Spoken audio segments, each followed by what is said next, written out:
WordPress maintenance concepts भी आपको clear होने चाहिए। आपने तमाम ज़रूरी स्टेप जो वेबसाइट क्रिएशन के हैं वो आपने कर लिए, तो उसके बाद आपने कुछ मज़ीद चंद चीज़ें हैं जिनको आपने अंडरस्टैंड करना है। इसमें updating WordPress core theme plugins, इसमें आपने जो प्लगइन्स इंस्टॉल किए हैं इधर डैशबोर्ड में आप जाके तो इधर अपडेट्स में चेक कर सकते हैं। उसके बाद आप अपीयरेंसेस में थीम में जाएंगे या आप प्लगइन्स इंस्टॉल्ड प्लगइन्स हैं उनको चेक करेंगे। इन सब में आप फुली अपडेटेड जो है आपके सारे प्लगइन्स होने चाहिए, ये भी फुली अपडेटेड हैं। अगर इधर कोई अपडेट किसी प्लगइन में आएगी तो इधर एक नोटिफिकेशन आ जाती है कि आप प्लगइन को अपडेट करें। आपने फुली अपडेटेड रहना है प्लगइन्स के मामले में भी, और उसके बाद थीम्स के मामले में भी। थीम जो है वो भी जब कोई नई अपडेट आती है, कोई नया फीचर थीम में ऐड किया जाता है तो एक अपडेट भेजी जाती है, तो उसकी नोटिफिकेशन भी इधर आएगी। आपने उसको अपडेटेड रखना है, थीम को भी, प्लगइन्स को भी, और कोर वर्डप्रेस है उसको भी आपने अपडेट रखना है। जब वर्डप्रेस प्लेटफॉर्म पूरा CMS अपडेट होता है डेवलपर्स की तरफ से, तो इधर अपडेट्स में उसकी ऑप्शन भी आ जाती है। आपने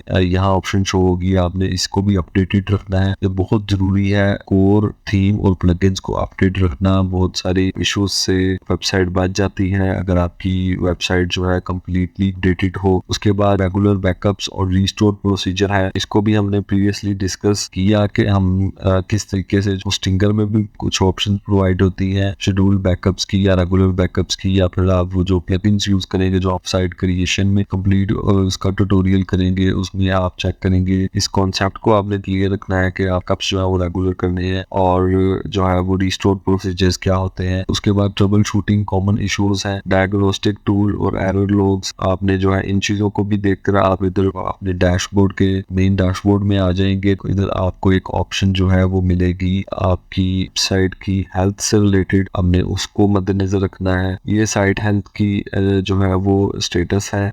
साइट हेल्थ जो है वो ऑटोमेटिकली आपकी साइट ही हेल्थ जो है उसकी इंफॉर्मेशन प्रोवाइड करती है। अभी फिलहाल जो है वो नई वेबसाइट है, जस्ट एक डैशबोर्ड रेडी किया जा रहा है, तो इधर हेल्थ का स्टेटस जो है वो नो इन्फॉर्मेशन ये शो हो रहा है, लेकिन आपने चेक करना है। यहाँ कोई अगर एरर आपको शो हो रहा है तो आपको रिजॉल्व करना है। और इस पॉइंट के लिए जो है वो आपने ये अंडरस्टैंड करना है कि वर्डप्रेस की जो साइट है उसमें बहुत सारी किस्म के कॉमन इश्यूज जो हैं वो भी आ सकते हैं। उनको ट्रबल शूट कैसे किया जाता है, इश्यूज फेस करने पड़ सकते हैं, उसके लिए डायग्नोस्टिक टूल्स क्या क्या होते हैं, इसको वेबसाइट क्रिएशन के सेगमेंट में, वेबसाइट क्रिएशन के कोर्स में हम इसको कम्प्लीटली जो है वो डिस्कस करेंगे। उसके बाद मॉनिटरिंग वेबसाइट परफॉर्मेंस है, पेज स्पीड, आपकी वेबसाइट की स्पीड के बारे में भी काफी चीजें डिस्कस हुई कि आपने जो है वो थीम और प्लगइन जो है वो लाइट वेट यूज करनी है, अच्छी थीम यूज करनी है, और इनका कॉम्बिनेशन इस तरह का हो कि कोई चीज खराब ना हो, इंटरप्शन ना हो थीम की, और जो प्लगइन है इनकी कंपैटिबिलिटी अच्छी हो जिससे पेज स्पीड बेटर होती है। आपका होस्टिंग पैकेज वो अच्छे वाला होना चाहिए जिसमें कंटिन्यूसली अप टाइम वेबसाइट